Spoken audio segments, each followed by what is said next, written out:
3 drinks over. Stay hydrated, my friend. What was that? What? What's that sound? It's aliens and they're living in your town. They have arrived. What? They're all around. So many aliens living in your town. Are you scared of aliens? Well, you should. Hello, weirdos. How's everybody doing out there in Weirdo Land? It is the Weird and Whatever podcast. How the heck is everybody doing? Doing well. We're Here. Yes. Yes. We After ha- a long evening. It was a hard sleep after seeing you on the treadmill last night. We got we have everybody here. We got Beckett, we got Vicky, we've got Denny's, and yes, Ryan Beckett came out last night to support me for the Naked Mile. It turned out surprisingly okay. Yeah, you Yeah. worked up a pretty good sweat. Oh gosh, dude, I'm so glad that is over. And on to the next dumb challenge I have to do. But yeah, thank you to everybody who came out to the Naked Mile. We raised money for Little Smiles, our charity. If you want more information on that, just go to littlesmiles.org. You can donate. It's a great charity. And we raised money for my boy Bigfoot, who needs a new kidney, and he's getting his operation next week. So please send us your thoughts, your whatever, your prayers, or if you're an atheist, your what do atheists do when they just your good wishes? They Put out send good their vibes. regards. Good vibes. Yes. Vicky was absent last week. What the shit, Vicky? Well, you totally messed up the story as to why I was out. Yeah, I you know what? I was telling Denny's, I was kind of running behind. I was doing prep for the Weird Whatever podcast, and I read your text really quick, and then I just went back to my computer. I thought, wait, so what did I think? You said my dog ate rabbit food. I thought her dog had eaten something and she had to take a dog to the vet. And y'all have sympathy for the dog, and the dog was the guilty one. My dog caught a baby rabbit, and it survived through the night because it was too late for us to take it anyplace. It survived through the night. So I told my daughter Lenslie that if it was okay in the morning, we would take it to the Bush Sanctuary up in Jupiter. So that's what we did. By the way, if you've never been to the Bush Wildlife Sanctuary, It's it cool. is really amazing. And here in Palm Beach County, sometimes there's some hidden gems out there. That is a great date place to take somebody. It really is. It is. There's animals. They're saving Uh-huh. animals. It's really, really awesome. Amy, who is in charge over there, she's awesome. She's a person of the people. She helps us out a lot with bits. Big time, KVJ show. Yeah, Bush Wildlife. If you're looking for a great family event, seriously, and I believe it's free. I think they work on Yeah, donations. donations, yeah. I dropped off a check when I brought the poor rabbit. What's a date look like there? You just can go tour around and like see all the animals? Yeah, they have all these animals there that they save, and yeah, you can walk. There's little trails there. They got them in little sanctuary cage areas. Are they all like begging to like be adopted type thing? No, I think It's they're tough actually not to come Yeah, they're with one wild. home. Oh, okay. No. I think they're there strictly to save these animals. These animals are injured. They've been done wrong, and Bush Wildlife goes out there, does an amazing job. So big shout out to Bush Wildlife. Woo. And like the woman said, they would see what they could do for the rabbit and then release it back into the wild Okay. when it was ready. So the rabbit's gonna make it. I was too scared to call back and find out. I I'd get rather it. just believe that it was fine. Wow. Yeah. So what is your psychic abilities? Because by the way, we have a lot of psychic questions about today's podcast. Okay. What does your psychic abilities say about something like that? And do you sometimes get nothing? If it's for myself, I tend to not believe what I get because I want to. I want the rabbit to be okay. So my gut feeling actually is that the rabbit was okay. That it's going to be able, they were going to bottle feed it because it was really, really small and then release it back into the wild. But But I don't know for sure because I'm reading for myself and I have Okay. a vested interest in the outcome. So That's what I was going to ask you. Would your gut feeling be right if you had a terrible feeling that the rabbit did not make it? I would be more likely to be correct if it were a negative than a positive. Why is that? Because I would want the positive. I wouldn't want the negative. So if the negative is coming across so strongly, it's probably, more true than the positive one. Do you find that the negative emotions bring more accurate readings? I can't really say that because through my readings, I've been able to experience how people who have gone to the other side, how much they absolutely adored their loved one. And that came across just as strongly as, reading somebody that has mental issues. So it's an equal balance, I think. You know what? Since you said mental issues, I'm going to go right to an email that we got. I thought was pretty interesting. It's about kind of people who suffer from mental illness. Let me just try to find it here real quick. Basically, and I kind of paraphrase it. Here it is. Do people with mental illness have a better shot of being psychic? And it goes on to say, I have 7 cousins and 4 sisters. Out of all of those people, 4 of them suffer from mental illness. Some suffer from depression. Some suffer from anxiety. Some have PTSD. Post-traumatic. They spelled it wrong. Sorry, it was tough. I have noticed they all claim to have some type of psychic ability. Do you all think that mental illness and the psychic world go hand in hand with one another? Just wondering, Serena from Lake Wales. Well, I'm actually one of the exceptions to that. I do agree that a lot of people who have certain types of mental illness. In fact, I'm doing an in-depth study with the person who runs Wayward Souls Promotions. We were talking, Rich, he was on our show. Oh, Rich! We were talking about the relationship between schizophrenia and activity, and whether those voices that people are hearing are actually a byproduct of schizophrenia or they are simply able to hear spirit voices.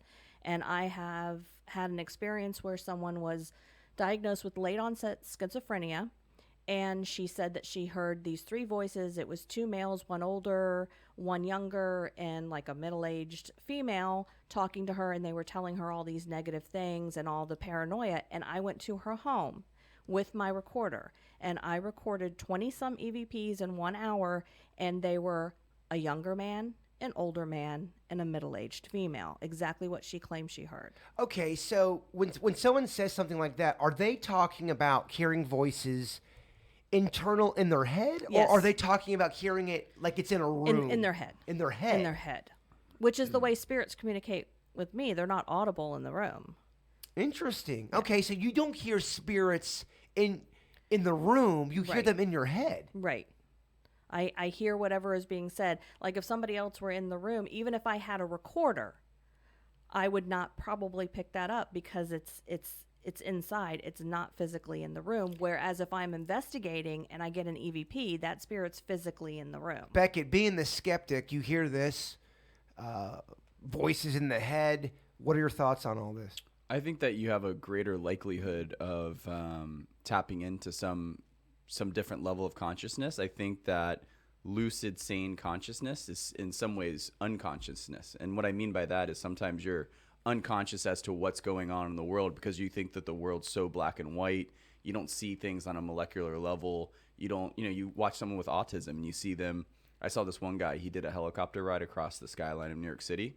They brought him back and he sketched it to every single detail. It's really insane. Some of the things that people, extraordinary things these people are doing. Where, and I'm talking about anybody that's born like a savant, where you got this 5-year-old kid that, I mean, you're 5 years old. No, Where they can pick up math or music easy. We've all been around a 5-year-old kid. Most of them, 99.9%, are just kind of 5-year-old kids.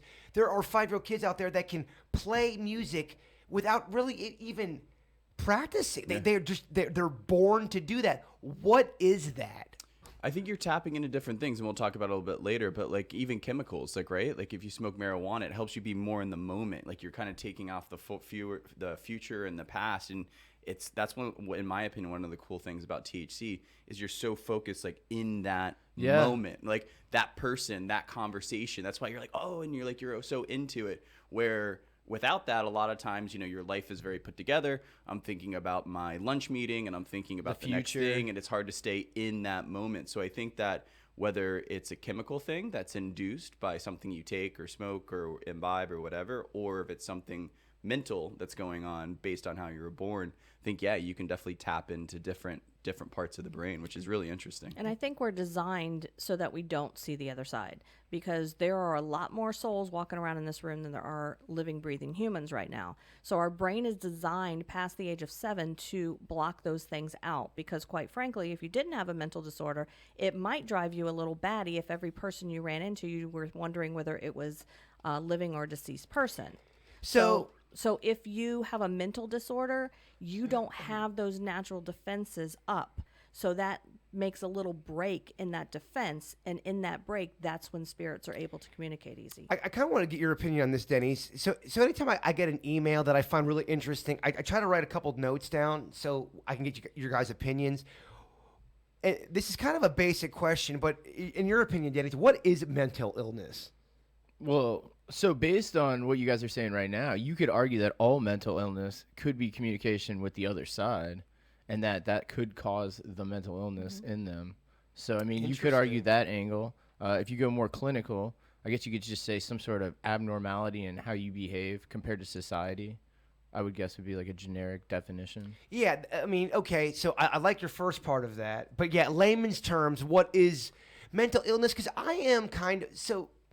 I'm a person that really has terrible, terrible panic disorder to the point where it's crippling for me. There's certain places in this world that I just can't go sober. If I have to go there, for example, if I have to go to the Palm Beach Gardens Mall, I cannot walk on the second story of that mall without having a drink. If not, I can't do it. My legs... people always laugh. I know it's a crazy thing, but it's a real thing, and it's something to where when I was in high school, I couldn't even go on the second story of my high school to go to my math class, and I took 3 Fs, and I had to go to summer school because of that. I was embarrassed to talk about it. Are you afraid of heights? I think I am more. I think I am afraid of heights, but I think I'm more afraid of wide open spaces. There's something to where my eyes, if it's wide, I start to panic for some reason. And I think I can kind of get it down to a certain panic attack that I had when I was 12 that we've talked about. But it's really weird. And I think people, when it comes to mental illness and when it comes to things that bring you down a bit, like for example, me going on a second story of a mall. Let's say I'm on a date with a girl and we have to all of a sudden go to a second story of a mall. That's not a big deal for 99% of the population out there. But for me personally, it is such a struggle, and that's embarrassing to tell, especially someone you're attracted to. But that's my own thing. My whole perspective is I think everybody has what I have, but on a just like for you, Beckett, you probably have something weird in your DNA, your personality, something in your head that makes you a bit off or not normal. And I think the whole analysis is that we're all not normal. Right. Yeah. I mean, normal is such a term, that we all think.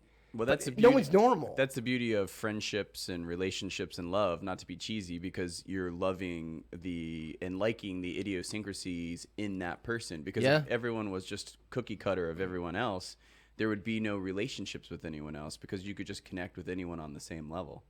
Yeah, I just think we all have mental illness to a certain extent. In some form. In some form. Thoughts, Vicky? It just depends on how much that everybody has their quirks. Everybody has their things that they want to stay away from. Everybody has their unnatural or unexplainable fears. It's just a matter of how well have we coped with them. Exactly. And that's it. People in society, we all get depressed at times. But some of us deal with it a little better than others. Some people you're right. Some people can get out of the blues quicker than others. And I think sometimes that's a chemistry thing. I think some people are born with a higher emotional chemistry, don't you? And they could also be empaths. And if you're empathic, then you're picking up on other people's emotions too. So you are just constantly going back and forth, because you're absorbing all the emotions around you. But being an empath, would you argue that it could be a chemical thing that makes you an empath? It could be. Or is it just upbringing? I wouldn't say upbringing in order to be empathic. I don't know. I think you could teach possibly somebody to be an empath if you... I mean, like Denny's, he's very into, energy and the flow of energy and this, that, and the other. So I could see somebody like Denny's, training himself to pick up on frequencies and energy and thereby becoming an empath.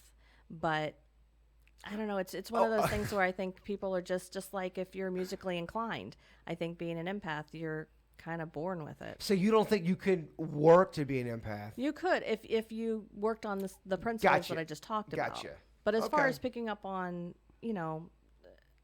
I don't know anybody who practices to be an empath.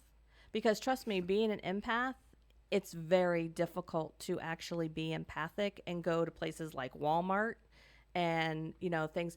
It could even be your open spaces isn't really about open spaces. It could be the number of people that are in that mall as well. I So don't you're know. being overwhelmed with the people's emotions as well as combining that with the open space and the higher But location. there's times where, especially where I would be alone, driving, wide open. I do think it's a situational thing for me personally. But again, I think everyone's different.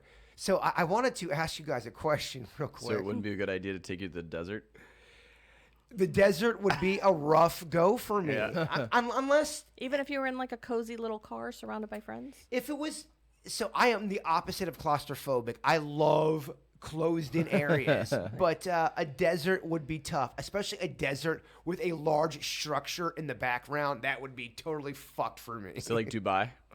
Yeah, or like Las Vegas. Dubai, where Beckett was at last Friday. Yeah. Why you missed the podcast? Saving vegetarian camels. Okay.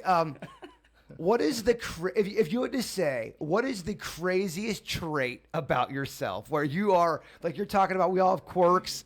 What is the quirk, Denny's, that you have where it's annoying to other people? Ooh, on the spot here. I can come back to you. Yeah, so I'm just trying to think of like a quirk that could annoy people because we all have quirks. Denny's is so perfect. He doesn't have any quirks. It annoys anyone. No, I'm sure I'm constantly annoying He's people. It's kind of more Dude, hard it's- to zone in. You are the least annoying person I've ever met in my life. He's Switzerland over there. I try my best not to. No, you are definitely not an annoying person. All right, Vicky. I feel like you being a psychic, you probably have a good self-analysis of yourself. Yeah, I guess the one thing that would annoy other people, I have this, I'd call it a pet peeve about the shower curtain being closed. I hate when someone gets out of the shower, Lenslie, and leaves the shower curtain repeatedly, Lenslie, open instead of closing it. Lindsley. Not even in a name. Her daughter. That's her yeah, daughter. I just go and I yank that shower curtain just as hard as I can, and I yell every single time she leaves it open. So, but that's And there's no reason why the shower's clean. I shouldn't be embarrassed that the shower curtain's open, but it absolutely bugs me.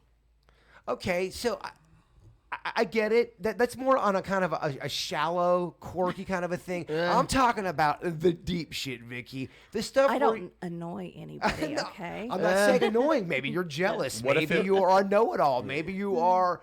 I mean, there's many things you could be. I guess it kind of annoys people. I do have a very, very short fuse. It Okay. doesn't last very long. Now we're getting to it. Okay. Let's Like- dig in. Open Short up. few, that's good. I like it. I will like go ballistic for like 3 minutes, and then I'll be like, "Oh, hey, you want to watch TV?" Do you feel bad after you go ballistic and have a short fuse? Yeah, I usually apologize to whoever So- is around. Yeah. Me and you are kind of alike. I don't do it. At least I don't think I do it often. But I would agree that I would get mad at something for about 3 minutes, Yeah. and then I will calm down a bit, and then feel bad about it. But that would be probably the same thing I have. Yeah. I can get. What the fuck? Yeah. Hey man, you guys want pizza? Yeah. Yeah, exactly. And most of Because I that, feel bad. yeah, that happened like when I would leave cafeteria duty. I'd come storming back to my room and I'd open the file cabinet and throw my apron in there and slam it and be like, ah, and I'm like, oh, okay, it's my lunchtime now. Yeah, and then you're like, oh, guys, you guys want lunch? It's on me. Beckett, what do you got? I know you got some annoying shit, right? Other than my laugh. Your laugh. Some people hate it. Some people love it. It's very polarizing. Yes. It's got a polarizing laugh. It's definitely polarizing. Something that annoys people. Something that it's something that you know in your heart. I think we all know certain things about ourselves that we are afraid to confront.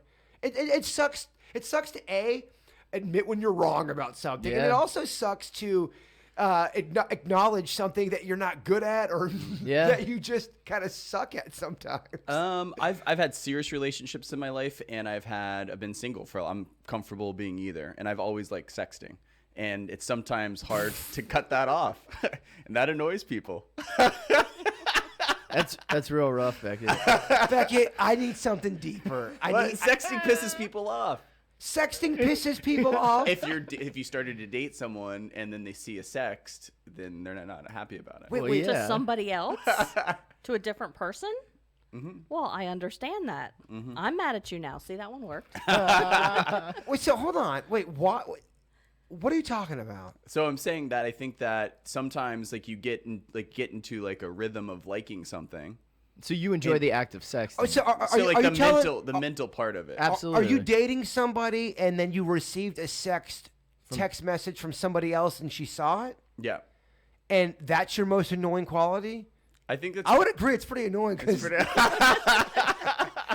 you don't see. Okay, so she saw a text message. When did this happen? last night. Okay. Fresh. How long have you been dating your current girl? Well, it's complicated because this is the girl. Oh, did you put that on your Facebook Yeah, status? you know it was Relationship. It's complicated. Yeah, it's been up and down. This is the one like I went through a tough time because she was hooking up with someone else, so it's been like tumultuous, you know. Yeah, I bet it. Okay, let's strip away the drama. Where are you and this girl at right now? I have no idea. How long have you guys been intimately involved with currently? Like the latest round of being intimate where you guys are snuggling, laughing. She's like, oh, Beckett, your hair is so messy, but you still look hot. Her last mess up was back around the holidays. Her last what? Mess up was around the holidays. No. You're not answering my question. But I'm saying like it's been relatively good since the holidays. So you've been dating this girl since December? Yeah. Yeah. And you We haven't brought her to meet the family We haven't here? been. Well, she came to karaoke. The blonde girl? Yeah. Okay. All right. So she's your girlfriend then? Yeah. Ooh, that hurt. Didn't it? We haven't. Well, she's not happy with me today for sure. So when was the last time you had texted? But I think we've been. Well, hold on. When was the last time you had texted the other person that texted you? What month? Oh, it's a girl that I've known for like years. But when's the last? No. I don't need the fucking bio. When's the last I time? feel like it's important to have context. When's the last time you honestly had sex this girl that sexted you? Sexting or sex? When the last time you sexted? Probably like I don't know, like a week ago. Just kind of like some inappropriate text message. Okay, back, yeah. so your girlfriend is right. You are wrong, and I get why that's your annoying. So it's quality. annoying. Yeah, it's annoying. He just loves sexting. I just wanted to make sure I got all the details. I mean, it's horrible, but we've also not. This girl and I hadn't really got to the. I've been trying to get to like that, like a fish. Hold on. I just, Is that a fish point? I just want the chat room. I just want to check the See what chat they're room saying. because the chat room is vicious sometimes. All right, go on. But it's kind of like some guys like strip clubs, some guys whatever. Like it's kind of like a mental thing that I understand and appreciate needs to stop. Yeah, well, what if she were sexting? I mean, so long as it's just mental, like I don't know. That's not for. So to me, that's not mental. In my opinion, interactive. In my opinion, if I was dating a girl and she was sexting another guy, I would break up with her 9 times on Sunday and then 10 more times on Monday because. To me, that's cheating, and it's disrespectful. I'm not here to give you a lecture. I'm not here to judge you. I'm just saying how the bird would handle it. Yeah. So I get why. Okay, but you know what? You're admitting it. Yeah. That takes a lot. But I'm saying it's also been a relationship where there's also. It wasn't like I was dating Mother Teresa on the other Yeah, side there's too. faults. Okay, there's context in it. Give me some context so the people won't stop tearing you up in the chat.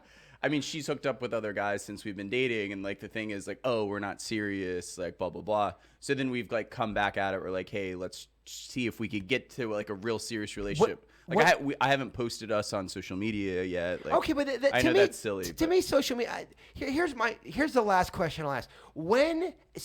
Since she did the thing in December and all that, when is the last time you guys were officially an item to where you are boyfriend and girlfriend? If you had to give me your best guess, I don't know that we've publicly ever been like, oh, boyfriend girlfriend. but it's a feeling. You don't have to you don't have to publicly say it. But what would you say? I don't know. Like I feel like I have deep feelings for her. Like I dropped the L bomb. So Okay, all right. So you're gonna stop sexting other girls? yeah, I mean, I've been trying to get to a serious point with her for a while. It's a tough thing to get past what happened in December. I'll put it that way. What happened in December? Oh, you want to talk about what happened in December? She hooked up with another guy. Were you guys together? Yeah, I was And watching her. I was watching her dogs. And you considered that at that point it was serious. Did she? Were you guys together? Yeah. Okay, and what did she? She put a picture of us on my nightstand, What and she went on a trip. But what I will did get, she? Did she just kiss somebody? No. Should they the full Monty? the whole thing? Yeah. Is she listening? I don't know. but I stayed with her because she was honest about it. Yeah. I don't know, Beckett. Okay, so the first comment I see. Wait, I thought we were talking about things that are annoying about me. Well, I'm intrigued. My job, Beckett, is to get the details. I have to get the truth. All right, Oprah. No, he was more Dr. Phil today than Oprah. No, if I was Dr. Phil, I would have talked more like this and lectured you, Beckett. This is my favorite comment that I've seen. Denny's looks concerned. Yeah, I am concerned. No, he's just stoned. It's true. It's a combination of both. Well, what does the chat room feel about this? This is interesting. Yeah. Beckett was with a girl. She cheated on him, technically, really. Yeah. And I think when she cheated on you, you almost kind of... She says it's not cheating. Well, okay, but my whole thing is I feel like you stayed in a relationship because you like her, but you also had this card in the back of your mind. She cheated on me. I can kind of do the same thing to her on some level, whether it's sexting, whether it's just being free. And I want to hear the chat room's opinion on this.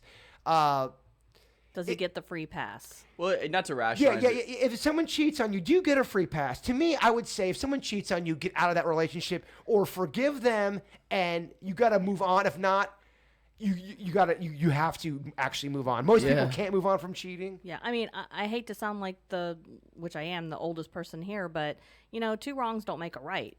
Agreed. So if someone cheats on you, you can decide whether you are going to stay with them or leave them. If you stay with them, it doesn't even the score by you doing the same thing. It just makes the relationship even tougher. Well, I think the problem is, and that's happened before, where you date in purgatory. Rather, if the relationship doesn't get all the way there, or it was there and something happens and you're trying to see if you can work, that purgatory phase is a tough thing to bounce back from. It's a tough phase. You got to be all in or all out. I think. Not to turn this into a whole relationship thing, because I know the weird whatever's gone, but you dropped a bomb here.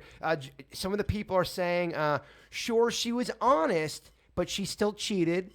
That's Amanda Myers, 85 in the chat room. We also have Michelle Stillfried. 2 wrongs don't make a right, but 3 lefts do. Yeah, nice. I'm not ambidextrous. And definitely no free pass. You have to move on from a relationship like that. That's what Lauren says. Yeah, I for me, I'm a zero tolerance when it comes to cheating. And I'm at the point where if you are giving massages to a guy in an office, and we're in a relationship, I consider that cheating. I can't be with someone like that. That's how I'm set. I get emails and shit from people all the time. Bird, you're such a pussy. That's just how I am. If you're in a relationship, it's just hard to bounce back from. It is. You respect the person you're with. You don't massage other people. You don't fucking text other people. Little flirty thing. I'm not coming down on you, Beckett. No, that's fine. I'm just saying, in a relationship. Denny, I'm sorry. Go ahead. No. Well, so I always use the sandcastle analogy for a situation like this. So you build a sandcastle right by the ocean, and a big wave comes and crashes it. You have the option of either rebuilding that sandcastle or starting over and building a new one. Eventually, the waves are going to hit it. You've modified it so many times. You have to make the decision: do I keep wanting to build this one or just start over? I would just recommend starting over, man. It's kind of hard sometimes, especially now you guys have 2 wrongs going on. I mean, But hold on. How about that sandcastle analogy? That was deep. Is it a Denny's. Is it a sandcastle or? See, he wasn't confused. He was reflecting. Is it a sand? That's the weed. Yes. Is it a sandcastle or a broken bone? Because I think a broken bone, they say it heals stronger. So if you go through something and you're able to make it through, use another cliche. Iron's How many cliches can you use in a sentence, Becky? Iron is forged in fire, right? Give 110%. Never quit. But I think that if you can get through something, then maybe, at some point I like the candid, raw honesty of a relationship, and I'll take the massage. I'll take a transgression. I rather have, this might sound weird, I rather have a worse transgression that someone was honest about, even if it was after the fact, than a white lie about a simple massage. Does that make sense? For you, it does. For me, it is. You know what? Ignorance is bliss.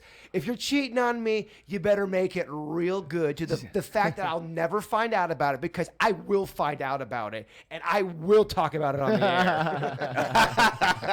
You got that card. I'm sort of kidding, but you know what? The chat room's turned on Beckett's side now. The chat room's like, she cheated on you. You don't deserve that. Beckett's too hot to deal with this bullshit. Well, she calls it not cheating because we were in that whatever. I mean, I was watching her dog. She put a picture of her and myself on her nightstand. She was like using the L-bomb, like things like that. So I'm like, you had to feel like it was cheating, you know? Just well, it was. If you say I love you to somebody and you're sleeping with each other, she was using my suitcase to go on the trip. Oh gosh, I'm not here to because it's gonna be weird when the next time I meet her. So Yeah, it'll be weird. good luck, man. She's a great girl. We'll see. Good luck. Well, well, I'm glad that question got all that out. Oh man, yeah. Denny's, That's a lot. what's your most annoying? You had a lot of time to think, Denny. Yes. What's your most annoying thing? I guess it could be that when I'm kind of, and I guess judgmental is kind of a hard word, but like if people are lazy, I take it kind of hard on that. So like if I find that somebody could do. That's not, no, you don't get to, no. Yes, we all hate lazy people. Yeah, but I'm a little, it's more so than that. Like I feel like if I taught somebody something and they're supposed to know it and then they forget it or don't do it, I take it out on them kind of. I don't know. It's kind of like a nuanced thing to explain. But it's a weird personality. All right, well, I can see Bird's not happy with Ladies and gentlemen. Bird's annoyed. Ladies and gentlemen. Sorry, I had to follow up Beckett's 20-minute question. Mother Teresa, everybody. It's a pretty. I'm kidding with you, I man. think that I think Denny's and I are kind of the opposite of you and Vicky in that we're probably too Pollyannish, like by a large part, like in the sense that we don't have a short fuse. And I think that if you ever see Denny's mad or myself mad, people freak out. Like at least that's what they've told me. They're like, I never see you mad. And like I don't like seeing Denny's mad. Well, so if I get mad, it's a long-term thing that I would same. imagine that somebody would have learned or caught on by then. And when they don't, I kind of get offended by that. Me too. That I feel like it's like, how did you not? Yeah. How have you? I've told him once. I joked about it again. I Totally. joked about it a second time, That's and you not just like really, keep, but keep that's hitting me with not it. really a personality flaw. I think we all get annoyed with somebody who doesn't get shit. Right. What else, Denny's? All Dig right, deeper. I We fucking want love the raw. sexting. All right, that's my personality. Tell us flaw. something about you and Jen. Let's deflect the chat So room. in a personal setting, it can be kind of off-putting. I'm just giving. I'm It's fun. totally I like busting your it. balls, brother. Okay, now yours. I think I am.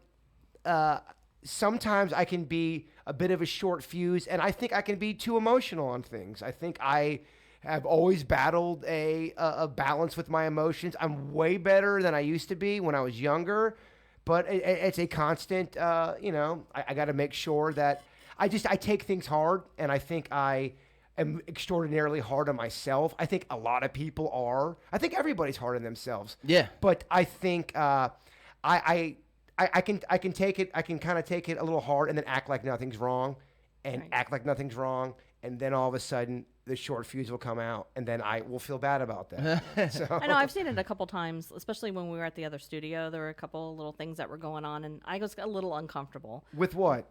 Your reaction to something, and it seemed like a little more severe than it should have been. Give me an example. So I'm backing you up and saying yes, that it has happened. You've gotten like mad, like for what appears to be on my end no reason, and then you're like, Well, give me an example. Well, So- I so don't I s- remember the exact day and time. Well, now it sounds like I'm fucking throwing coffee at people. I'm backing you up. You're That, yes, backing me up I've that- seen it. You're backing me up that I'm a prick. Okay, Becky, go back to your sex thing. Yeah, no, well, it's probably because I am very overwhelmed with the morning Right. show and all other kind of bullshit. And that's what I'm saying it because I can relate, because sometimes my kids will be like, oh gosh, don't tell mom this, because they know I'm getting ready to scream for 3 minutes or whatever. Yeah. So people do. So you guys it are definitely short is, fuse? Yeah. Beck and I long fuse. Yeah, and I think short fuse can be bad, and I think long fuse can also Absolutely. be bad too. I mean, I think there's times where you can be too peaceful. Absolutely. And I think- Too long. Yeah, for sure. Yeah. No, I think it can go both ways. We're all fucked. By the way, Everybody. this is 18 and older. Yeah, By the way. And before somebody calls me out, I guess one of my flaws, I think I spelled transition wrong on the title I looked over. I gotta fix that. I gotta fix dude. that. I was typing it quick as we were starting. The grammar bitches are gonna be out I deserve over it. your ass. I deserve it. Oh man, damn it, Denny's. I saw you pull that up. I feel bad. Yeah, but that very, very good stuff. Very deep stuff, guys. Good, Yeah. good job, everybody. Well, I think it's time now. Well, palate cleanser. Denny's random facts. Oh yeah. So, what's your favorite? You love Coca-Cola here, Bird, right? Love it. I mean, look at this. So, what's your favorite type of Coca-Cola? Like, you like it from, like, what's your favorite fast food Coca-Cola? And, like, you like it with what? The criteria? My favorite Coke would be the gas station on A1A in Palm Beach Gardens, the mobile gas station. They have Alright. crushed ice. At least in 1997 they did. Crushed ice and the best Coke out of the fountain. It was so good. Syrupy, crushed ice on point.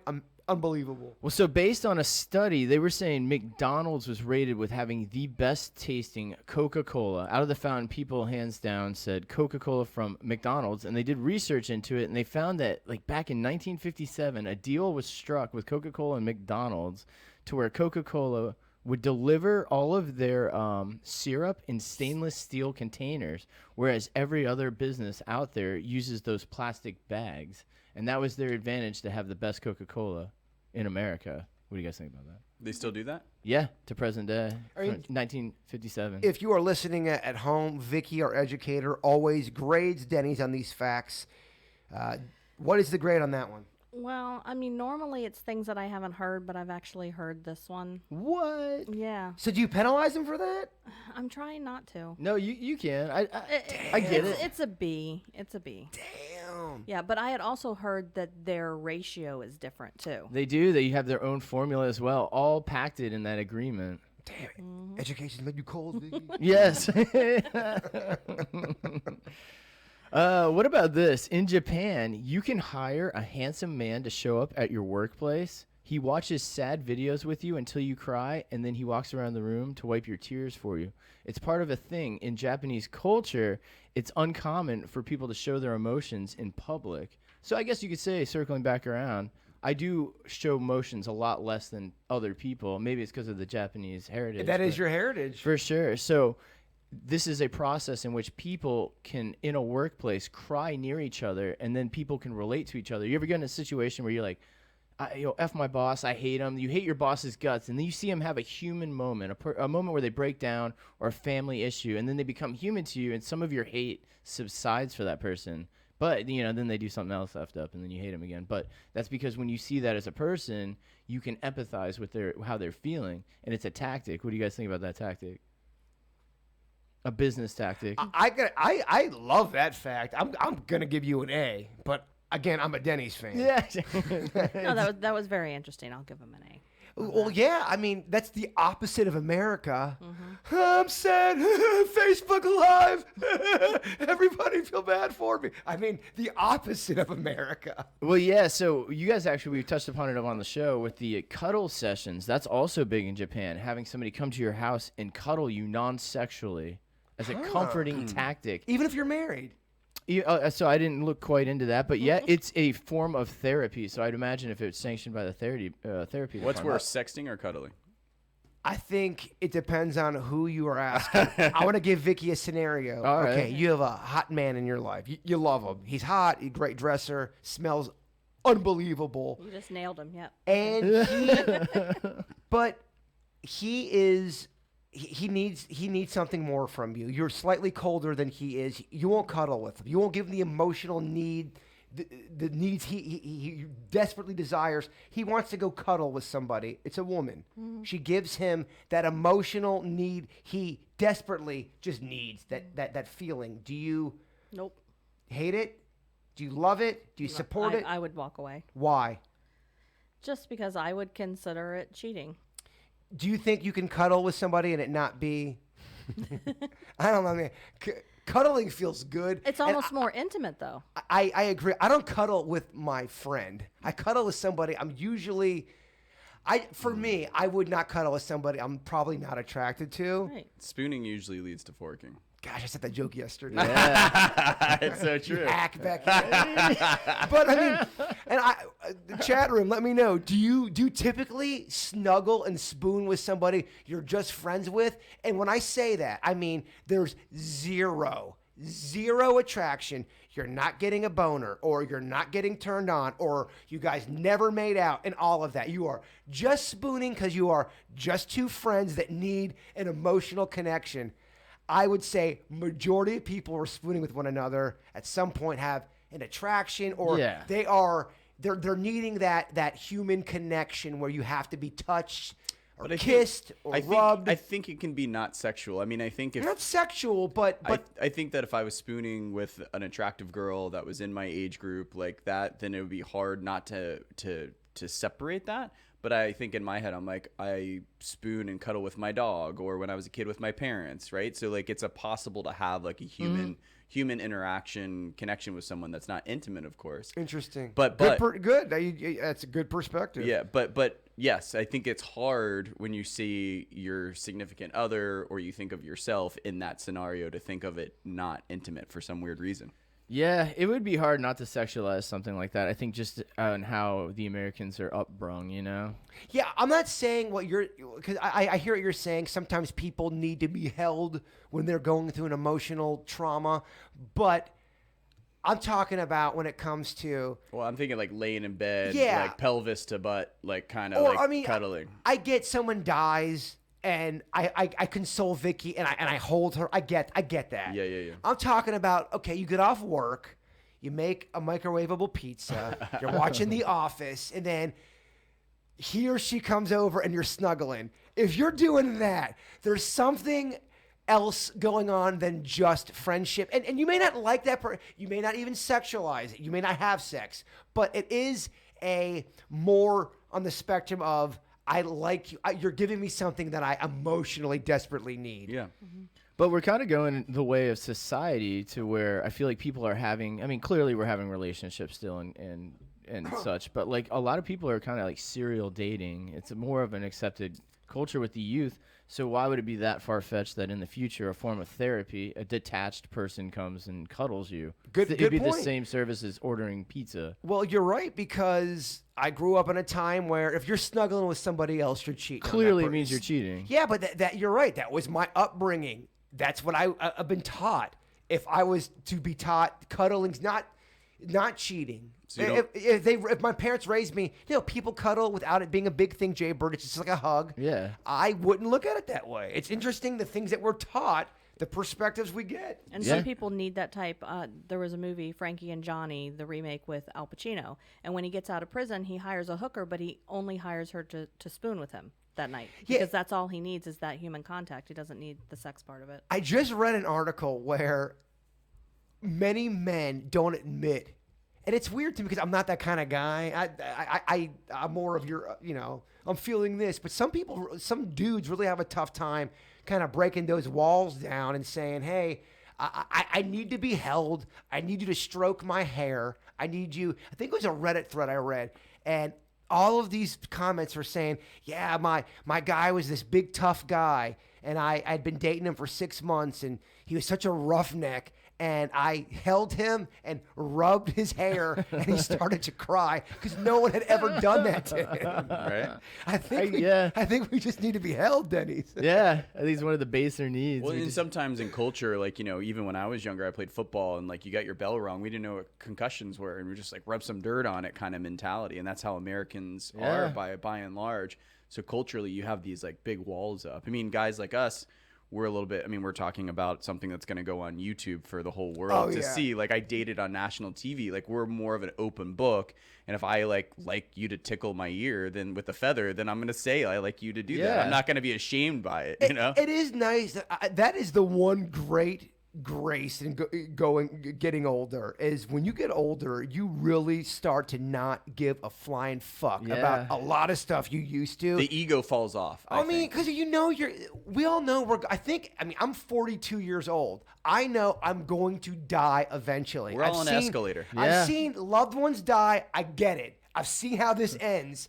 For me, things that I used to take seriously, it's hard. It's sad on a level, but it's also refreshing and freeing on a level that you go, you know what, man? Some of this shit doesn't matter. Why am I getting mad? Why am I stressing about this bullshit? When I'm on my deathbed, is this bullshit going to matter? 90% of the times, fuck no. Yeah. It doesn't. Totally right. It really doesn't. So as you get older, and you and I, we're older in our middle age for men, right? Sure. So, and we've both had some serious relationships and been single.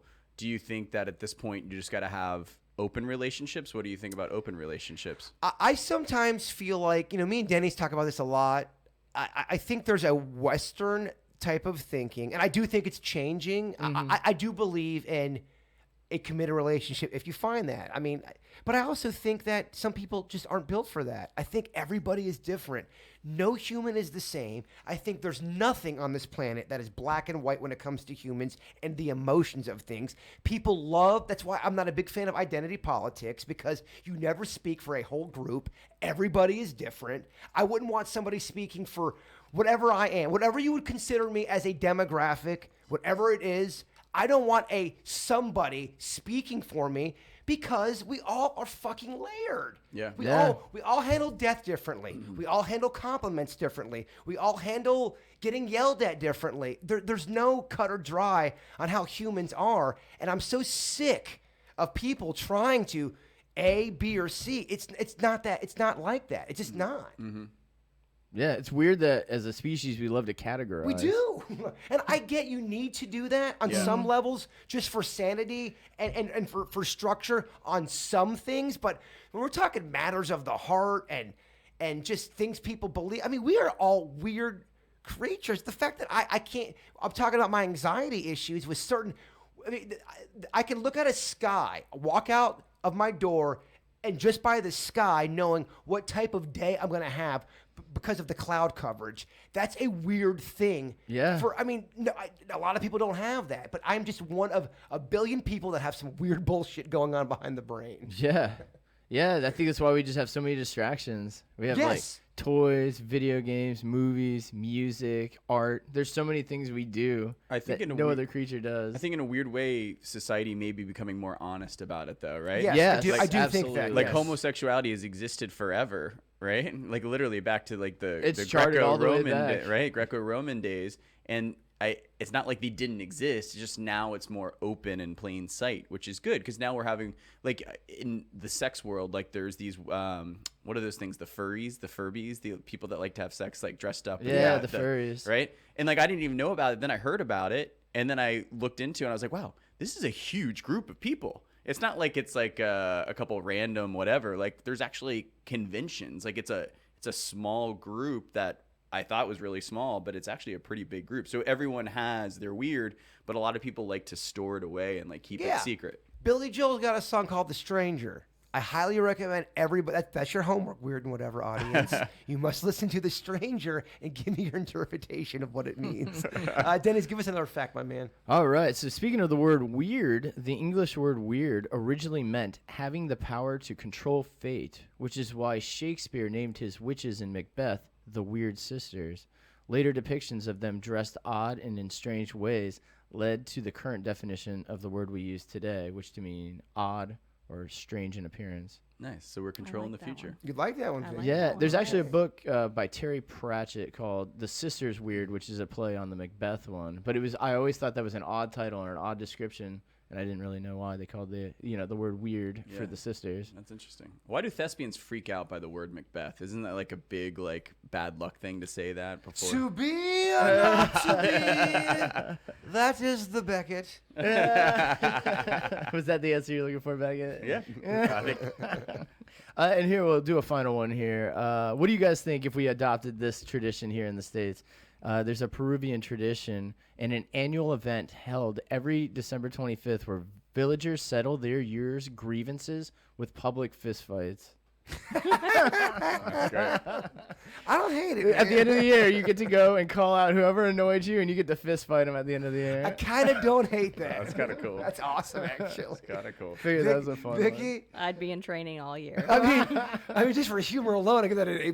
Well, you know that person would not F with you the next year. Because Exactly. they know, all right, this guy's going to call me out next year and want to fight me. Here's an email. Hey, Vicky, I am a ghost hopeful type of person. However, I have never seen a ghost.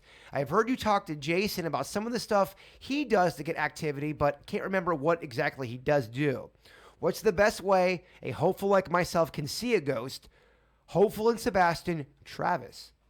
The easiest way is actually to join a paranormal investigating team. That's the safest and easiest way to come in contact with a spirit. Okay, let's say someone doesn't have time to do that. They just want to do it at their house. Is there a You never fix it investigate your own yourself? house. What's that? You should never investigate Not your investigate own house. yourself, but try to. But if you are trying to communicate and do something with something in your house, that's like investigating your own house. Why? So I wouldn't recommend that. Why is this over? I did get an email. I didn't have time to kind of print it up and If but it's your house and you interact directly with something, you are giving an invitation to stay. And if you give an invitation to stay, that is giving power to whatever is there. You can choose, like if you know there's something in your house, like I know there's things in my house, I just ignore them and we just exist peacefully together. So there's an email. I'll bring it up next week. In fact, we're not going to be on next week because this is our last Weird Whatever podcast at this location from my living room. I am moving We got to move everything over there. literally 120 feet that way and redoing the whole shit. Denny's is going to be on that side. Beckett and Vicky's going to be on this side. Yeah, it'll be mirrored. But yeah, it's just part of life, y'all. Life throws some curveballs sometimes. But yeah, we're going to take next week off. We're going to rebuild the studio and we'll be back. But thank you guys for our patience. We were really starting Sticking around. I just got the phone installed here for interviews. And, We had to undo that and then resubscribe over there with Oh, the no. whole new unit. 019 is definitely throwing some challenges, but I think it's a good thing. I think we need this. It's keeping us on our game. We need to stay alert. Absolutely. Backmasking. Is it real? Do you guys think there are hidden messages in songs like a Rihanna track? So when you play it backwards, it spells out a message. Is there a message in Umbrella, Beckett? Or is Rihanna trying to tell us the secrets of the world? I don't think Rihanna, but I think there are some trippy dudes out there and artists that are doing some kind of cool stuff like that in some songs. I think most songs it's not. Okay, so I brought this up because I think we all know that there is backmasking in music. Yeah, it's like been proven. the Beatles have done it and other big artists. So there's hidden messages in songs, but are we walking through life with blatant hidden messages just screaming at us? Yeah. And we are so in autopilot that we are just so numb and dumb to even see it, to even appreciate it. Vicky, you could probably speak on this. Yeah, I think that we are, especially like, I forget where it was. I was watching TV or something, and there was like this millisecond where something flashed on there, and I knew it wasn't supposed to be there, and I'm like, oh, somebody's trying to do some mind control on me, trying to put something in my brain. Do you And think I that was an accident, or you think they were really trying to do something? I don't see how it happened unless it was on purpose, you know, that kind of thing. So I think there are hidden messages and subliminal messages all around us all the time. But I'm talking more on a spiritual level, where if you just Like the divine powers are trying to tell you something. It's you just just almost find. kind of like where I think sometimes we get bogged down by bullshit with our own emotions that we can't see certain things we Right. need to see. Well, I have a story. Actually, one of our avid listeners, her mother and father both passed away, and she was looking for any kind of something that had documentation that she needed. And I had told her that it was going to be like in a big envelope. Well, she had passed by this bookcase 5 million times, and it's really getting like critical that she find this stuff. She came back through, and this envelope had been pushed out on the shelf. Like it was not flush like it should have been. The whole thing was pulled out, and it was an envelope. Like I said, it was like a big accordion envelope. And so that is a spirit saying, okay, here, you've been walking by this 5 million times. Let me go ahead and push it out so you can see it this time. So that was a definite spirit message where they manipulated the environment so she could see that envelope. But you wonder, if you could ever get to a point where you're so spiritually just there, kind of like the movie, the Bradley Cooper movie.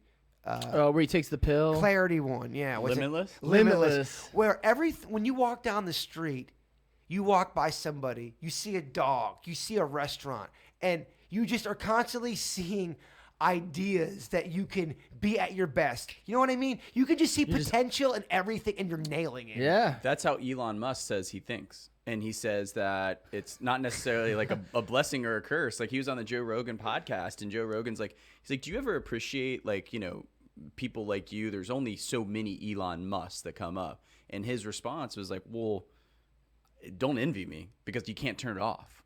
And Joe That's Rogan, a dicky thing to say.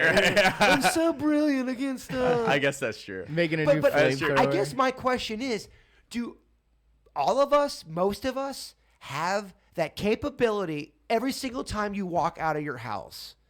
Can you make something magical happen if you truly are Yes. in tune with a positive perspective? Yeah. I do believe you can. Yeah. I do. It's just that we're so bogged down with life that we just ignore it. Yeah. I do agree. So how do we as people get to a point where we bring back the bullshit, we push it aside, and try to get to be that best Beckett, that best Vicky, the best Denny's?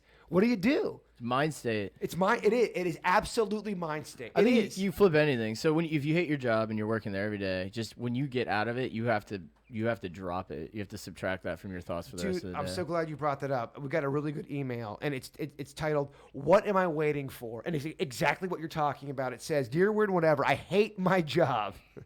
I hate my life. Why am I walking through life on autopilot?" We get a lot of these emails, by the way. I want to be a writer, but there's a voice in my head that says, "You're not good enough. That's silly. You're not a writer." I am scared to follow my dream. I want to be a writer. What if I fail? Why am I so afraid? I'm going to be 40 years old this year. I'm single and I'm in a rut.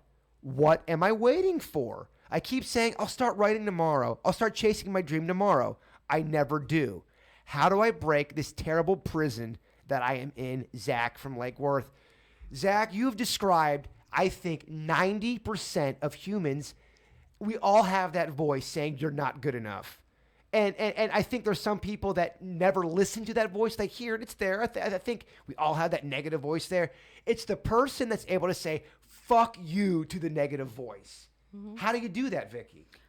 I mean, in that case, he just has to sit down and start writing. I mean, it's a matter of he's like stuck and he's like this. You know, like when your car, you're like in neutral and you can't get it in drive. He keeps doing this. He just has to literally, even if it's a short story, even if it's a paragraph, he needs to sit down and actually start something. Yeah, the biggest thing you can do is accept the fact that not everyone's going to love you. Yeah. And when you accept that, you're able to really kind of go through the fire. You have to accept it. You have to accept the fact that you are going to look stupid to some people. Yeah. Yeah. That's just the way. It's like brushing your teeth. It's like flossing. It's like taking out the trash. You have to just accept it. that that's part of the game.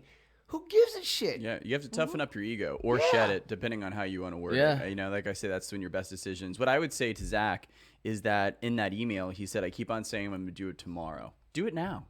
Do it now." Yeah. Because if you say tomorrow, that's mini procrastination, right? Where if he just sits down and be like, "Damn, I'm on my lunch break at work," like hammer out some sentences about how pissed off you are about being 39 at the job and just write that. Yeah, I'm a big believer, no matter who you meet, if you get to talk to them long enough, everybody can teach you something. I really do. I think everyone's got a perspective that you don't have. Yeah. The greatest thing I've learned from my friend Miho Denny's over here is when it comes to drama and problems, don't prolong it. Rip it off like a Band-Aid. Even though it's so uncomfortable, you don't want to do. Whether it's a breakup, whether it's a problem at work, whether it's anything with a neighbor, get it done quick, because you start to get in this. What happens, I think, at least for me, if you don't deal with something, it becomes almost like a cancer. Oh, it's a death It by a starts to thousand cuts. spread all over. Oh, yeah. You gotta cut that shit out. And quick. then inevitably it'll get addressed, and then you just suffered for like months for Yeah. no reason. So why do you think you got to that? What made you? From not doing it in my youth, I putting off stuff, and then it getting to an escalated point, and then I just made the realization that I can't do that anymore. Like you said, it makes you feel ill. It makes you feel sick. And it's such an easy thing just to address it. It's like jumping in a cold pool. It's awful. Like Yeah. you have to like get yourself psyched. You got to jump. I use that analogy all the time. It's one of my favorite ones. Because it's tough. The cold pool analogy. If you just jump in, you just jump in. But if you talk about it with your friends about jumping in the cold pool, you put your toe in, whatever, yeah. you totally psych yourself out. There's this one woman I was watching on TED Talk, and it's such a simple thing, but she said she was going through a major depression, and she was like some kind of famous businesswoman that's got billions of dollars she lays on. But she was in a rut. I think before she made her money, and she was going through a depression, and she would sleep in all the time. And she was depressed on the fact that she wouldn't wake up and get her day started. She was sleeping. So she got to the point where as soon as she would wake up, and it takes a special kind of mind power to do this. As soon as she would wake up, she would not only get out of bed, she would jump out of bed, almost kind of like forcing herself to get her day going. And that is a routine she's made every single day now. And she said just by doing that, just by uncomfortably jumping out of bed when she feels like she's so drowsy still, she said that one decision made such a huge difference in her life. Another guy said making his bed every single day. The first thing he would do is make his bed, how that changed his life. And these are people that have gone on to do extraordinary things. They said that was the catalyst. That was the first thing that got all them it to took. where they, And that guy, one thing he could do, that one little change, he can change his vocabulary. Instead of saying, I want to be a writer, he needs to start saying, I am a writer. agreed. And then he will turn that. I have a friend who doesn't use the word try anymore because try means, you may not. He just puts it out there.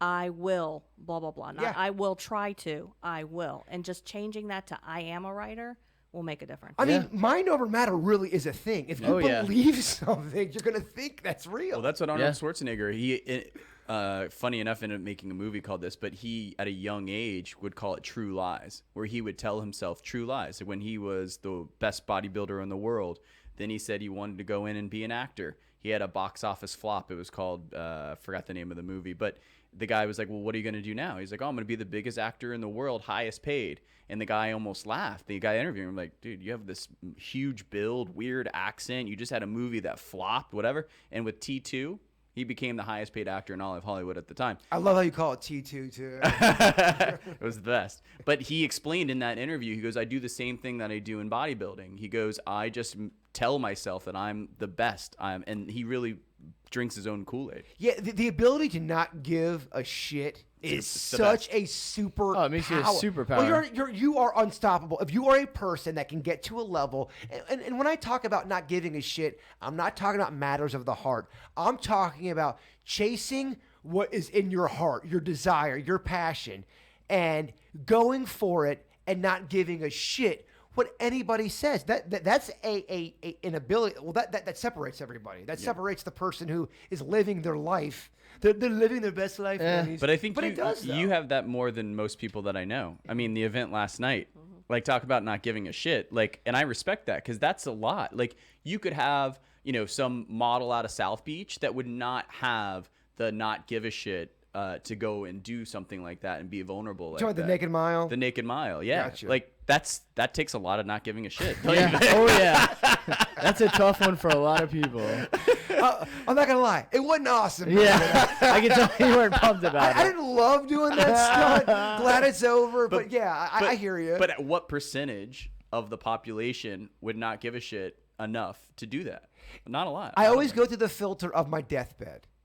I really do. For some reason, when my mom was on her deathbed, she was on there for a solid 7 days, and she was a big-time warrior. And if anyone listening has ever gone through to where you have to watch a loved one decline, you get mature real quick. Yeah. Things that you thought were important in life just aren't. Right. And I think people who don't go through that have a different perspective. I just do it. That's not a knock on it, but I think the terrible stuff in life just it toughens you up a bit. And I just remember thinking, man, my mom worried about so much stuff, and she would get upset about certain stuff. And I bet if I could go inside her head right now and talk to her, go, Mom, it really wasn't worth it, was it? On your deathbed right now, some of that small shit you would get mad about, you'd probably tell me, Jaybird, don't do that. Right. And I that was one lesson. My mom dying was the last lesson she gave me, and it was a great lesson. It really was. Yeah. Because on your deathbed, there really is about 90% of shit that just doesn't matter. Now, matters of the heart, loving your family, not fucking people over you care about. Yeah, that's that 10% I'm talking about. Yeah. All the other stuff really is kind of noise. Yeah. Denny's, Yeah, I'm with you 100%.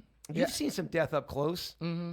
Yeah. Did it change your perspective on life? Absolutely. Like you said, your mom's final lesson, I think with each one of those, you kind of learn something. I think like we always talk about, every year you learn new stuff. And You should. Well, you hopefully do. Some people, you can fall into patterns. And I think a lot of that, like that guy with the just not being able to do a book, I think people expect a sign. They want something to tell them to do it. But in all actuality, it's really just baby steps. You have to do tiny little things that eventually, ultimately, walk them out. Life and success is the accumulation of millions Totally. of micro decisions. Well, you hear songwriters. Billy Joel, my favorite singer-songwriter of all time, says there are going to be times you walk into a studio and you don't want to write. You just don't feel like doing it. If you love it, you got to force you do have to get to a point, no matter what your desire is, writing a book, becoming a nurse, whatever it is, you do have to, you got to fight through it. You got to train yourself. You got to get through the hard emotions of it to get better. And if you really want to get better, you have to do it even when you don't want to do it. Writing a book, you don't feel like doing it because the world is getting you down. Boo fucking who. Put your big boy pants on and start writing a book like Vicky is saying. That's the only way you're going to get a book done is if you get your ass writing a book. Yeah. That's simple. A lot of the people that have gotten famous were also working other jobs before they became famous in the public eye. There's people that were going to school for things before they became an actor and hit it big. And then there's people that went to school also trying to become an actor and then staying in their field. It just is a game of luck. Yeah. So, it's really just putting yourself out there and exposing yourself. You can see how it really turns people on to you. And I think that's why it's so difficult for a lot of people to express themselves. And maybe that's why they're held in such high regards if they can. The big story out there this week, for weird whatever type stuff, is the FBI had released the Bigfoot documents. There was back in 1976. They investigated about the Bigfoot. Yeah, there's a guy, his name is Peter Byrne. He is big time in the Bigfoot world. He's a legend. He's the leader of the Bigfoot Information Center. So back in 76, they found some hair that they were testing. They're doing their own testing. Now, keep in mind, the 70s was the heyday for Bigfoot. Vicky? Did you grow up in the? Yeah, you grew up in the 70s. Mm-hmm. Do you remember a lot of the Bigfoot? Yeah, and then that's when they came out with that movie, Legend of Boggy Creek. Okay, yes. So back in the 70s, there were sightings of Bigfoot, especially on the western part of America, and some people took it seriously. It was more credible in the 70s than it kind of is now. We've kind of made a joke out of it, kind of like aliens we were talking about last week. But back in the 70s, they were legit people thinking Bigfoot is real. The species. So this Bigfoot team, they send out this hair they found. They said, we don't know what it is. They send it to the FBI. FBI typically does not do that kind of stuff. They're trying to solve murders. But because Bigfoot was such a big thing back in the 70s, FBI agreed to do it. They said, yeah, we'll see what's going on. It came back. Denny, give me a drum roll. Deer hair. Deer hair. Or some type of deer. Yeah. Yeah, unfortunately. And that was the same sample that for years they said it was an unknown species. It was an unknown species, and it came back as deer hair. Now, that's coming from the FBI. Now, conspiracy theories. Here we go. They say, okay, well, if the government's going to lie about weather balloons up there. Oh, it's not a UFO, it's a weather balloon. Is the government going to lie about a Bigfoot? Vicky? I would have to look at the details of who did the initial testing. It seems like deer hair is very common. That's Why what were I they not thought. able to match it up at the time? Because you would think true researchers want real identification on this that they found. So you would think that of all animals, yeah, you would have grabbed some deer hair and this other, and you would have been able to match it. That's what I'm confused on. So the Bigfoot research team, so they test their own hair. They do their own investigation. They can't figure out what it is. And who knows back in the 70s what kind of Bigfoot DNA was available. I know, but they would have, I mean, that hair, hear just ya. under a microscope, they would have been able to, you would think they would have taken every single woodland creature and grabbed In that some area. hair Jason- and compared it. Well, because they constantly kept on hitting up the FBI. We don't know what this hair is. We this is coming back. We don't know. But in answer to your question, yes, the government would lie. Yes. Even about Bigfoot. I think the government would lie about anything. I like it, Vicky. Yeah. I like it. Yeah, I love educators who think the government lies. Becky, you hear something like that? You I'm don't not over what they told me about Pluto. Okay. I hear you. Oh, they Yeah. change the planets all the time. Next, they're going to tell you there's no rings at Saturn. Yeah. Come on. Yeah, I definitely think the government lies. But I also think about motive. Like, I'm talking Bigfoot though. I don't know, why would they lie about it?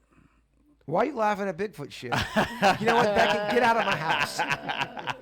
You don't believe in Bigfoot. I want Bigfoot and aliens to be real. I just don't know why they would lie about it. Well, I get why aliens they would lie about that. I do get that. I don't get why they lie about Bigfoot. Unless Bigfoot, I mean, I really don't get why they would lie about Bigfoot. Honestly, Denny's. Well, yeah, because that would be such a discovery. Bigfoot. Unless Bigfoot was one of their experiments that Yeah. went wrong. Interesting And it's a big theory. cover up. I mean, because now he got released out into the wild and he multiplied. I mean, now you're going you're going like Swamp Thing. hey, I'm digging. Okay. What if I they? love it. What if they injected like deer blood into a man and then he became Bigfoot? You know, something weird like that. Well, why deer? I'd put maybe like a gorilla.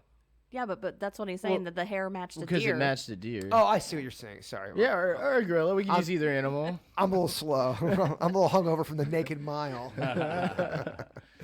All right. Yeah. So the other question I wanted to ask that came with that topic was, with all the cameras and drones that we have available, and we got drones flying over, people getting busted in the woods cheating now. Why don't we have more things caught on camera? I'm gonna take more of the skeptic angle here. For example, ghosts. I mean, we've been talking about ghosts probably longer than aliens, honestly, when it comes to on a historic perspective. Yeah, ghosts have been around. Ghosts since have the been around beginning. forever. Vicky, why, with all the technology, why don't we have ghosts on camera? We do. It's just that some skeptic has said that that is not legitimate. Do you know off the top of your head the top 3, or at least maybe the top 1, best ghost footage where you think is absolutely real that we all can watch? No, I mean, I couldn't tell you off So the top of my that's my head. point, though. My point is that if there was a ghost that was real that everyone believed, we'd all know. Oh yeah, that guy, the ghost from Utah. You'd have one rogue ghost. Exactly. I mean, that there's got one- drank too much, booze, and just started breaking the protocol of what ghosts are not supposed Yeah. to do, and started moving all your things around with for the us being camera. for the camera. That's a ham. You mean tell me there's horny ghosts, but there's not hammy There's ghosts? got to be a Casper somewhere. Of course. So I mean, and I'm coming from the skeptic angle. Right. Why the hell do we not have any more? Well, that's the thing. One of the famous photographs is from the Amityville Horror when the research team went in there with the Warrens, and there's a famous picture of the upstairs, and you can see this child peeking out from the doorway. And so and for me too, I'm a skeptic when it comes to other people's evidence because I just wasn't there to witness it. So to me, okay, somebody faked that photograph. If no one faked it, right there's your picture of a ghost. But I wasn't there to testify. Do I trust the people who took it? Probably. So I'm not talking pictured. I get there's some great. I mean, there's one fantastic picture of a spaceman in a field. It's a very famous picture. It's like a space guy in this like meadow field, and there's a daughter, there's the dad, and then there's all of a sudden this weird space guy, and supposedly the space guy wasn't there when the dad took the picture. Pictures are one thing; anybody can doctor them. I'm playing the role of the hardcore cynic. Why don't we have footage? I'm talking hardcore evidence of video.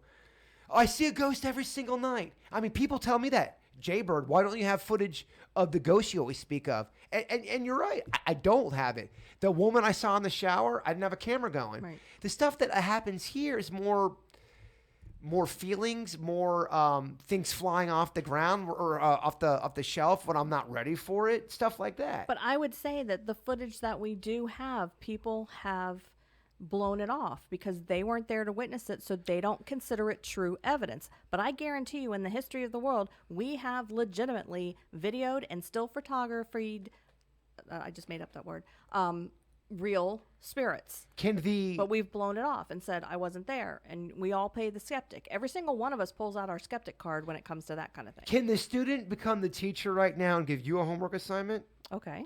So we're going to take next week off, so you have 2 weeks to get there. Okay. Can you, for the next podcast, give us the top 5 most credible video that's out there for ghost?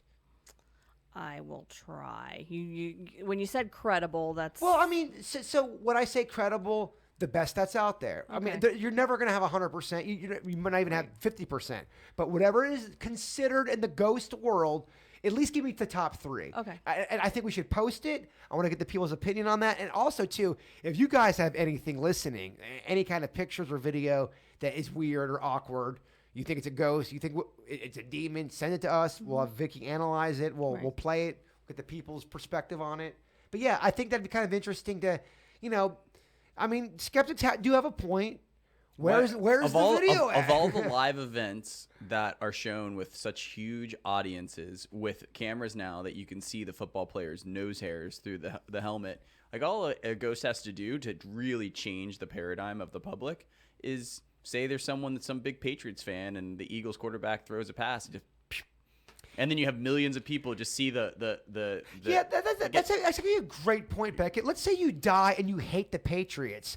Why would you not be fucking up Haunting Tom them. Brady, messing with? I mean, inflate the ball. So here's the thing: if we've got things like succubuses that can have sex with people that we've all think that are possibly true, why is it so out of the realm to think you can't fuck around with Tom Brady's football? I guarantee that if something was flying over Anderson Cooper's head or something happened to Tom Brady during the Super Bowl, everyone, including the biggest skeptics, were like, "Did you see that?" No, they I wouldn't. saw They'd that." say it was all plot and planned. So when I try it, Well, so I think some people would say that, Yeah. especially if it's on CNN. You're going to already divide people. Right. So, but I'm talking about, yeah. Why don't they make a big stand like that? Yeah, well, I mean, yeah, exactly.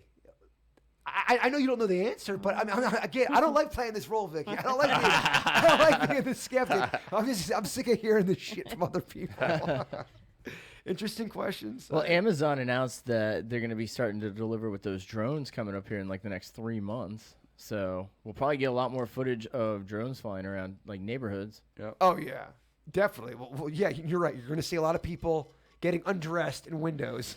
You wonder, how do you guys feel about that? we should get delivery here during a podcast from a drone. Yeah. Pizza. Beckett, I don't believe you're going to eat a slice of pizza. Gluten-free By the way, crust. I do have plenty. I have leftover pizza from last night. If anybody wants a slice? What It's real good in the morning. Is it from swamp grass? No, it's from. Where's it from? I can't think of their name. Denny's. Oh my gosh. Pizza Girls. Holy shit. I love their pizza. Yeah, Pizza Girls. Yeah. If you guys want some, we can have some. How long have we been going on this thing? Over an hour. Okay, well, let's wrap it up. Thank you guys for all of the emails, the comments. We really appreciate it. We're going to be taking a week off. We're going to get back to the interviews. We're going to be getting back to the weird whatever formula. Normality. And I do want to, from the bottom of my heart, thank the people supporting my buddy Bigfoot. A lot of people have really asked and have donated. You can go on to the GoFundMe Bigfoot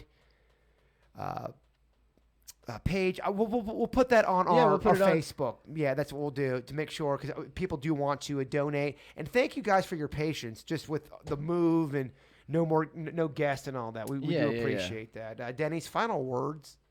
Well, everybody have a great day. Beckett, what do you got? Next time we'll talk about ayahuasca because I'm thinking about Oh, doing yes. ayahuasca. I know we just didn't get to it, man. No, there's, it's fine. there's like 9 things we didn't get We to. talked about enough stuff on my side. I'm good. Yeah, and people are wondering too, is your girl going to be upset that you're talking about this? I don't know. I was going to talk to you about that after the podcast. Oh, shit. What are you going to, well, so I was saying, like, in your experience. yes, but she's, like, she's going to be real mad. okay. No, you are totally in the doghouse. Well, I figure, you put yourself out there and, it's Brother, You have to. we're here to I can't- support you. you can't just talk about superficial stuff, right? No, I do want to take the time to say I feel very blessed to be able to do this podcast with all of you, and I'm very glad you're all in my life. So, Me too. Vicky, anything else you want to? Just want to plug my second installment of Picks, which is Pictures Intuitively Connecting Souls. It's tomorrow night at 7:00. You can go on Facebook and like the Readings by Vicky page, and then you'll get a notice when I go live. And if you want to participate, you can email me a picture of someone that you want me to connect with at a contact@pointparanormal.com, and I will look at the picture, and then you get to ask one question. And also, while you're on Facebook, go and like Wayward Souls Promotions, because they're the ones that came up with this idea, and they're the ones that have been promoting me through this. Yeah, and also, too, if you guys don't mind, please continue to share our stuff. We're trying to get our name out there as a weird posse. Good news, our numbers are growing, so thank you guys. The YouTube's different than the actual download for podcast. The YouTube's kind of more of just kind of, it was more for fluff and just to get kind of a visual thing, but in my heart of hearts, I want to make the visual thing a lot more prevalent than the actual download. The download's going to always be available, but the good thing is our numbers are up. So thank you guys for sharing it. Thank you guys for promoting us. We love you all, and Bigfoot is real.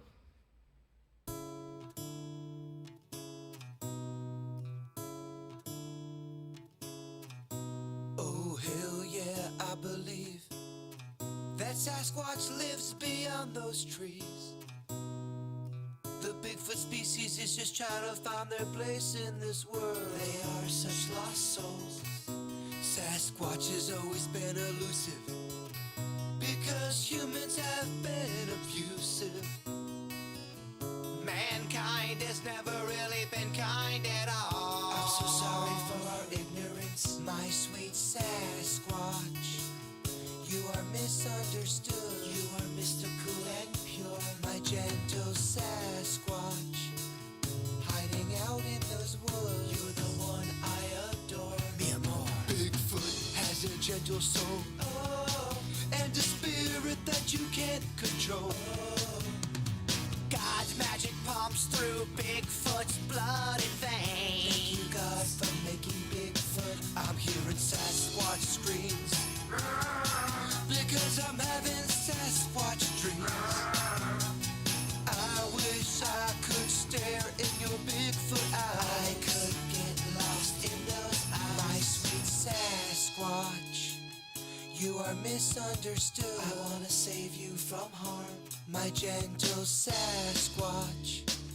Hiding out in those woods, hold me close in your arms. I wanna make love to Sasquatch through the night and wake up with Sasquatch in the morning light. Hold me tight through the night, don't let me go.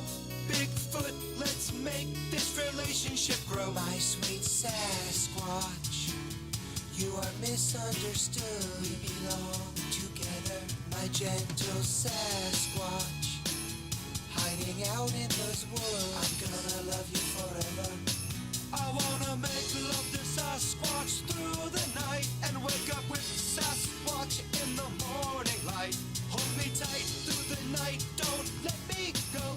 Bigfoot, let's make this relationship grow. My sweet Sasquatch, you are misunderstood. My gentle